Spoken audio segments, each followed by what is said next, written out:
李清照竟然是个赌神吗？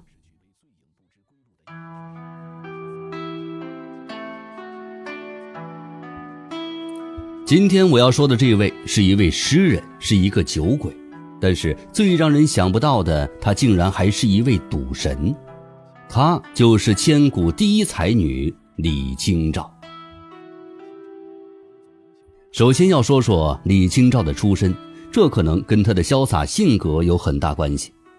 她的出身很好，是个官二代，跟王安石、秦桧还都是亲戚。而且嫁给了宰相之子赵明诚之后，夫妻情投意合，生活更加美满幸福。李清照虽然出名，很多人都因为她的诗词而崇拜她，但是骂她的人也不少。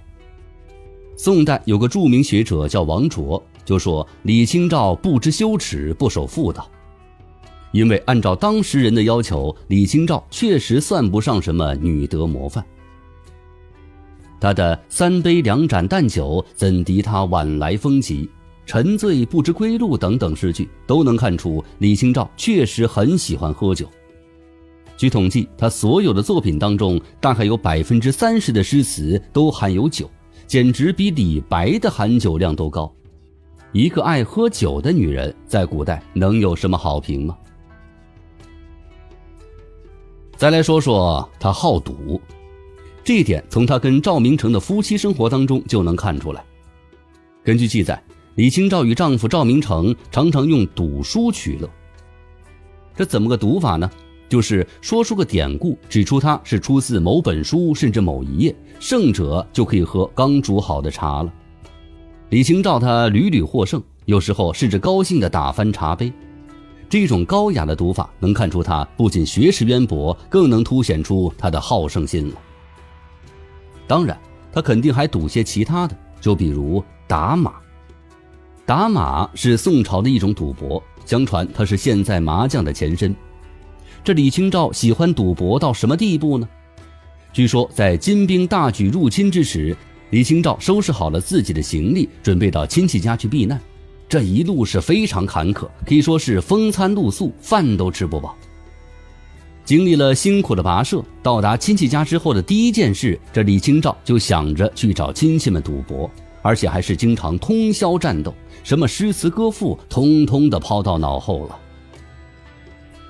他还写了个打马图序，形象地介绍了打马的玩法，还改良了很多规则。同时在这本书的后面还写道，以后玩打马的人不要忘了是他李清照把规则给记录了下来，甚至还教训人们说，为什么那些人赌博都不能跟自己一样精通呢？并写道，夫博者无他，争先术耳，故专者能之。意思就是说，赌博没什么诀窍，就是要找到抢占先机的办法，专注的人就能在赌博当中立于不败之地。这可谓是对赌博到了痴迷的地步呀。同时在书里他还写了其他的20多种赌博方式，比如赌球、赌棋等等。这李清照虽然爱赌博，也不是什么赌博方式都喜欢的，有的他认为只是靠运气取胜的没意思，有的他认为太低俗，有的他则认为规则太复杂太难，会玩的人太少。但是他这一切爱好都随着赵明诚的去世而结束了。在李清照46岁那年，丈夫赵明诚因病去世，自己也流浪于江南地区。此时的他除了诗词歌赋，也只有偶尔的时间用来赌博解闷。直到不久之后，又遇到一个名叫张汝舟的男人。张汝舟对他很是疼爱，最后也逐渐打动了李清照。百般思考之后，他决定再婚。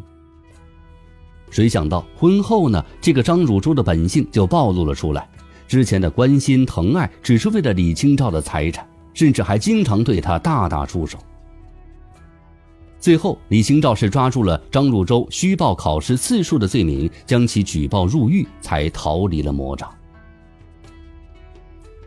讲了这么多李清照看似放荡的事迹，但是也别忘了，他也是写出此情无计可消除，才下眉头又上心头的软弱痴情女子。他的好酒好赌，也许只是他用来排解自己心里苦闷的一种方式吧。